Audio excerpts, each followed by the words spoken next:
জীবনে এমন অনেক মানুষকে দেখেছি যারা বাইরের দিক থেকে তেমন কোনো ধর্মীয় চর্চা করে না, কিন্তু মানুষ হিসেবে অসম্ভব ভালো, হৃদয়বান ও সহানুভূতিশীল।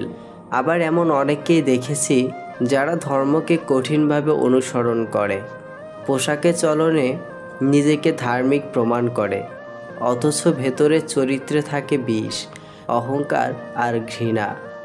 সবচেয়ে বিপজ্জনক হলো সেই মানুষগুলো যারা ভালো মানুষের মুখোশ পরে ঘোরে।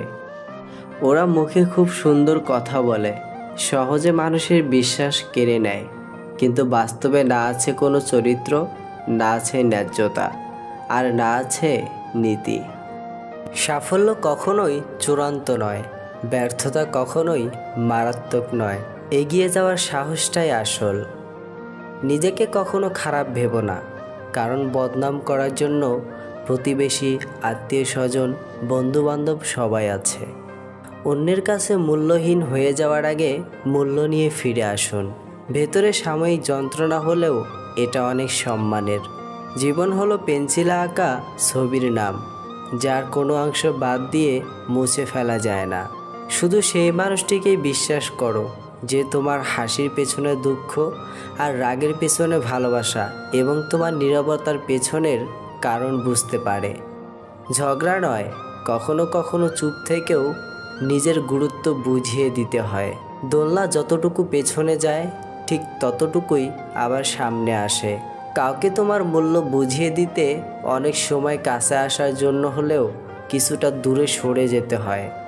যে চলে যেতে চায় তাকে চলে যেতে দাও। ঘুড়ি ছিঁড়ে গেলেও তার শেষ উড়াটা দূর থেকে দেখতে কিন্তু অনেক সুন্দর দেখায়।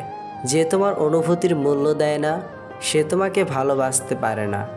যে তোমার অল্প কথার মানে বোঝে না, তাকে রচনা লিখে দিলেও সে বুঝবে না। মানুষের জন্য বাঁচবেন না, কারণ মানুষ বদলায়। সৃষ্টিকর্তার জন্য বাঁচুন, তিনি অপরিবর্তনশীল। যারা তোমায় আঘাত করে, হেসে তাদের বুঝিয়ে দাও তুমি দুর্বল নও, বরং তুমি সেই ব্যক্তি যে আঘাত পেলে আরও শক্ত হয়।